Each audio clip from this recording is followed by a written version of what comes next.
Hello young people.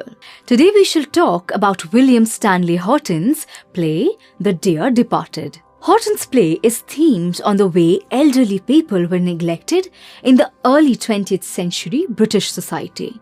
This is also true for Indian society, where more and more children leave their old, infirm and aged parents alone and go far away to work.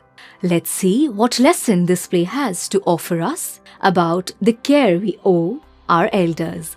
Before we begin with the play, it's important to get to know our author a little. William Stanley Houghton was an English drama writer or playwright born in 1881. He was an important member of a popular group known as the Manchester School of Dramatists. His best-known play is Hindle Wakes. His other known works are Independent Means, The Younger Generation, Master of the House, and Fancy Tree. He was strongly influenced by dramatists like Henrik Ibsen, Oscar Wilde, George Bernard Shaw, and St. John Hankin. His plays are written with great sympathy and insight, mostly centering on the Northern English life. Let us now move on to the play. First, the author gives us a detailed stage directions for a lower middle class household in a small British town to be shown as the play's setting. The household has a lot of shabby and cheap old furniture, ornamental pieces, and old American clock, evening newspapers and weekly magazines. A 70-year-old man, Abel Merriweather, is found dead in his room. At least from what we can see, the Slater household assumes he is dead while they wait for the Jordan family to arrive. Abel Merriweather is the father of Amelia Slater and Elizabeth Jordan. He had been living with Amelia Slater and her husband Henry Slater when he is declared dead. Elizabeth Jordan and her husband, Ben, gather at the Slater's house to mourn his loss. We are introduced to a 10-year-old girl named Victoria.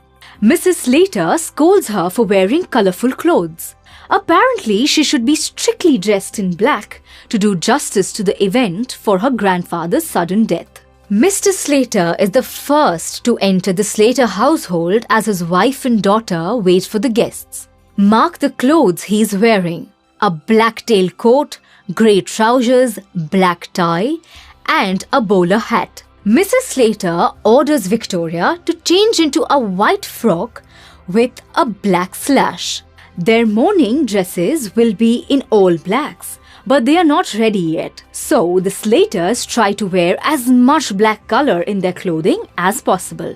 We quickly understand that this formal dressing is shallow and does not come from a place of love or respect or sadness. They are a family of pretentious people trying to outdo their relatives in their show of grief. Soon, we see Mr. and Mrs. Slater talk to their relatives, Ben and Elizabeth.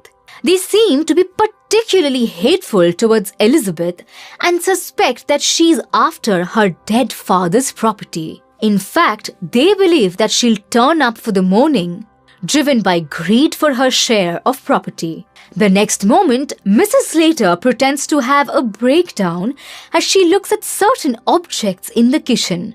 They belong to her father, Abel Merriweather.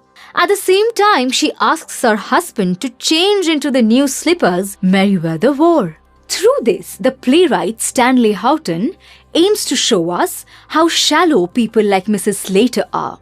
She has no affection or responsibility towards her dead father. Yet she puts up a show of grief by wearing black and pretending to cry. Mrs. Slater's character shows us the evils of our society. We soon find the Slaters removing objects from the Merriweather's room.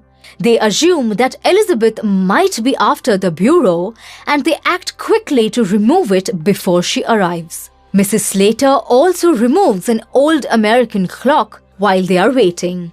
The child, Victoria, has better sense and she is shocked by her parents' activities. Her parents console her by saying that Merriweather had passed on the bureau to them that very morning before he died.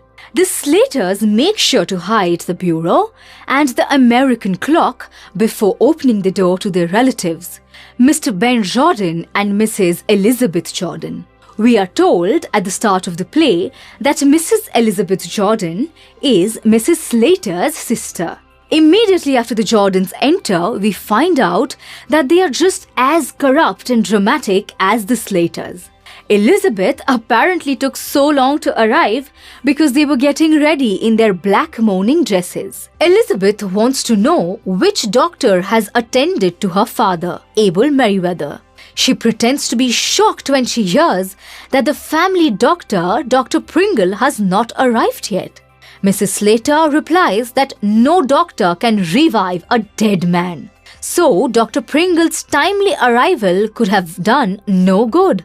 She also goes on to describe how Merriweather had been in a jolly mood that morning. He had gone out to pay his insurance and probably visited the public house called Ring-o Bells.